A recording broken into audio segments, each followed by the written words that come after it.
अगर आप class 10th के छात्र हैं और अपना जो बोर्ड एग्जाम है वह 2022 में देने जा रहे हैं तो आपके लिए यह वीडियो रामबाण साबित होगा, क्योंकि इस वीडियो में हम आपको बताने जा रहे हैं कुछ ऐसे क्वेश्चंस को जो कि बार बार पूछे जाते हैं आपके 10th एग्जाम के बोर्ड में।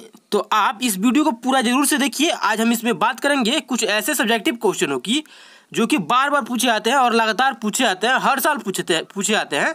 तो आप इन क्वेश्चनों को अच्छे तरह से रट लीजिए या फिर याद कर लीजिए या फिर समझ लीजिए, आप जैसा भी कर लीजिए, लेकिन इन क्वेश्चनों को आप अपने किताब में लिख लीजिए, कॉपी में लिख लीजिए और अच्छे तरह से याद कर लीजिए और अपने बोर्ड एग्जाम के लिए इनको अच्छी तरह से तैयारी कर लीजिए, क्योंकि ये क्वेश्चन हर साल पूछे जाते हैं इस प्रकार के क्वेश्चन।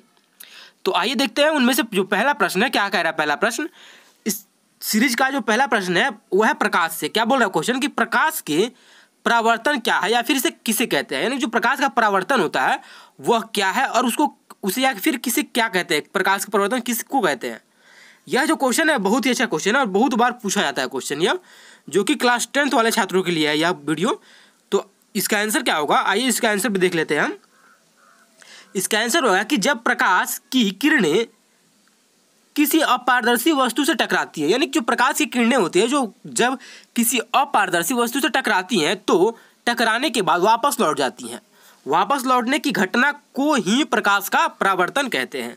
देखिए कितना अच्छे तरह से हम इसको लिखे हुए हैं, आप भी इसको ऐसे ही लिखकर याद कर लीजिए या फिर इसका जो PDF है हम आपको अपने व्हाट्सएप ग्रुप में सेंड कर देंगे। तो आप हमारे व्हाट्सएप ग्रुप से भी जरूर से जुड़ जाए। उसका जो लिंक है व्हाट्सएप ग्रुप का नीचे डिस्क्रिप्शन में दिया हुआ है, तो आप उससे जरूर से जुड़ जाइए। वहाँ पे आपको इसका PDF मिल जाएगा जैसे ही वीडियो समाप्त होगा वैसे ही। तो आप इसको जरूर से फिर से याद कर लीजिए। देखिए क्या कहता है प्रकाश का परावर्तन। कह रहा है कि जब प्रकाश की किरणें किसी अपारदर्शी वस्तु से टकराती हैं तो टकराने के बाद वापस लौट जाती हैं। तो वापस लौटने की इसी घटना को हम प्रकाश का परावर्तन कहते हैं। समझ में आ गया? उम्मीद करता हूँ आप सभी को समझ में आ रहा होगा। तो आप भी इसको अच्छी तरह से रट लीजिए हमारे साथ ही। बोलिए किसे कहते हैं प्रकाश का परावर्तन। जब किसी अपारदर्शी वस्तु से प्रकाश की किरणें टकराती हैं और वापस लौट जाती हैं फिर से अपने उसी माध्यम में, तब उसे ही हम प्रकाश का परावर्तन कहते हैं। आइए देखते हैं अगला क्वेश्चन। अगला जो क्वेश्चन है वह है 2 नंबर क्वेश्चन। यह भी क्वेश्चन बहुत ही बेहतरीन क्वेश्चन है और बहुत बार पूछा जाता है क्वेश्चन। क्या बोल रहा है क्वेश्चन कि प्रकाश के स्रोत क्या है, यानी कि जो प्रकाश का स्रोत है वह क्या है, यही बोल रहा है क्वेश्चन। तो इसका सही उत्तर क्या होगा, देखिए इसका उत्तर रहेगा कि वह स्थान या फिर वह पदार्थ जहां से प्रकाश उत्सर्जित होती है प्रकाश के स्रोत कहलाते हैं। यानी कि वह स्थान जहां से प्रकाश निकलता है या फिर उत्सर्जित होता है या फिर अपने आप वहां से निकलता है या फिर किसी के द्वारा निकाला जाता है, इसे हम इसे ही प्रकाश के स्रोत कहते हैं। यानी कि जैसे कि आप लैंप देखे होंगे तो लैंप में हम बैटरी डालते हैं तब उसको ऑन करते हैं तो उसमें से प्रकाश निकलता है। तो इसको ऑन किया तो उसमें से प्रकाश निकल रहा है, वो भी प्रकाश का स्रोत हो गया। लेकिन वह किस प्रकार का होगा, वह अप्राकृतिक होगा, है ना। अब वैसे ही आप सूर्य को देखे होंगे तो वह एक प्राकृतिक स्रोत है। तो यहाँ पे देखिए लिखा हुआ कि यह 2 प्रकार का होता है। जो प्रकाश का स्रोत है वह 2 प्रकार का है, एक प्राकृतिक है और एक अप्राकृतिक है। प्राकृतिक में सूर्य आ जाएगा और चांद तारे आ जाएंगे, और वैसे ही अप्राकृतिक में लैंप आ जाएगा, लाइट आ जाएगा या फिर बल्ब आ जाएगा। ये सभी अप्राकृतिक स्रोत है प्रकाश के।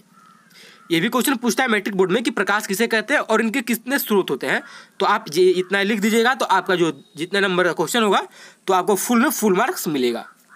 आइए देखते हैं अगला क्वेश्चन क्या है।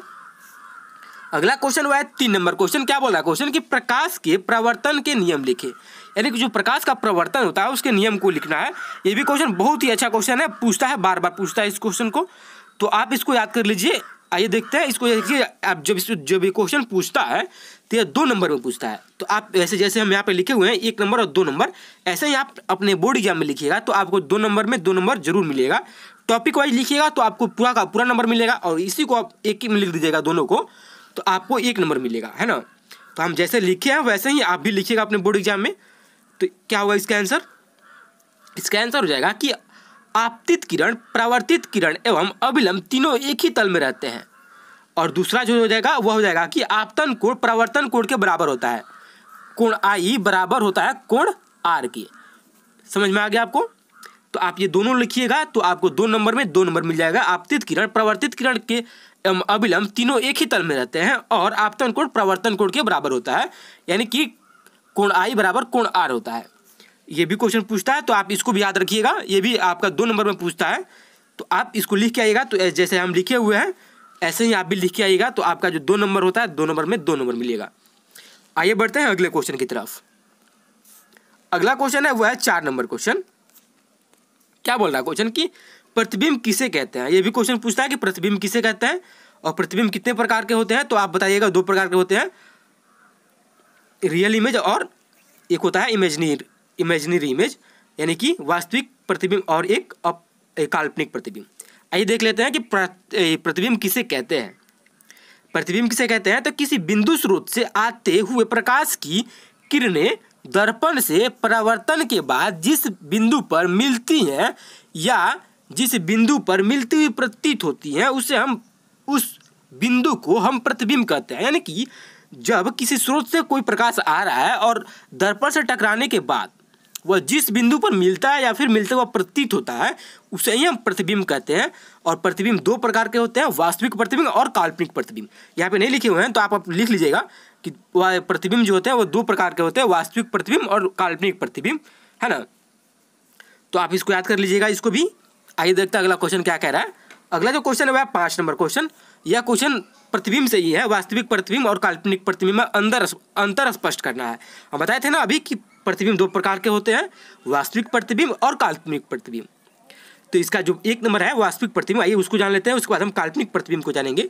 तो हम आपको बता दें कि जैसा यहाँ पे लिखा हुआ है कि एक यहाँ पे देखिए पहले वास्तविक प्रतिबिंब लिखा हुआ है, यहाँ पे काल्पनिक लिखा हुआ है, और यहाँ पे वास्तविक में इसमें 3 टॉपिक है और वैसे यहाँ पे काल्पनिक में भी 3 टॉपिक बना के लिखे हुए हैं। अगर यह क्वेश्चन 5 नंबर में पूछता है या फिर 2 नंबर में पूछता है, अगर आप ऐसे लिख देते हैं तो आपको फुल मार्क्स मिलेगा।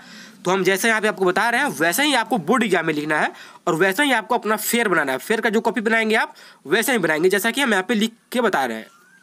तो देखिए वास्तविक प्रतिबिंब किसे कहते हैं उसको जान लेते हैं।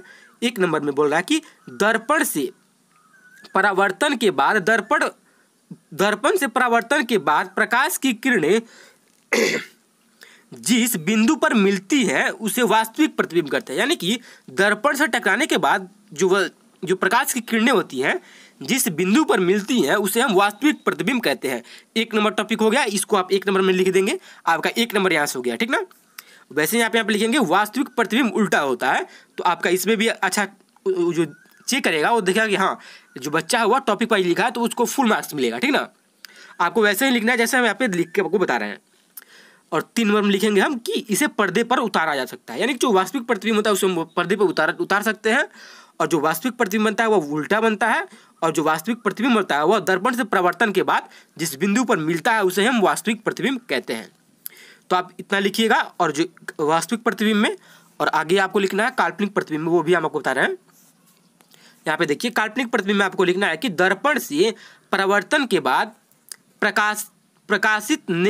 प्रकाशित में जिस बिंदु पर मिलती हुई प्रतीत होती है उसे हम काल्पनिक प्रतिबिंब कहते हैं। यानी कि दर्पण से परावर्तन के बाद जो प्रकाश की जो किरणें होती हैं जिस बिंदु पर मिलती हुई प्रतीत होती हैं उसे हम काल्पनिक प्रतिबिंब कहते हैं, और जिस बिंदु पर मिलती है उसे हम वास्तविक प्रतिबिंब कहते हैं। यहाँ पे आपको ध्यान देना है कि जिस बिंदु पर मिलती है उसे हम वास्तविक प्रतिबिंब कहेंगे, और जिस बिंदु पर मिलती हुई प्रतीत होंगी उसे हम काल्पनिक प्रतिबिंब कहेंगे।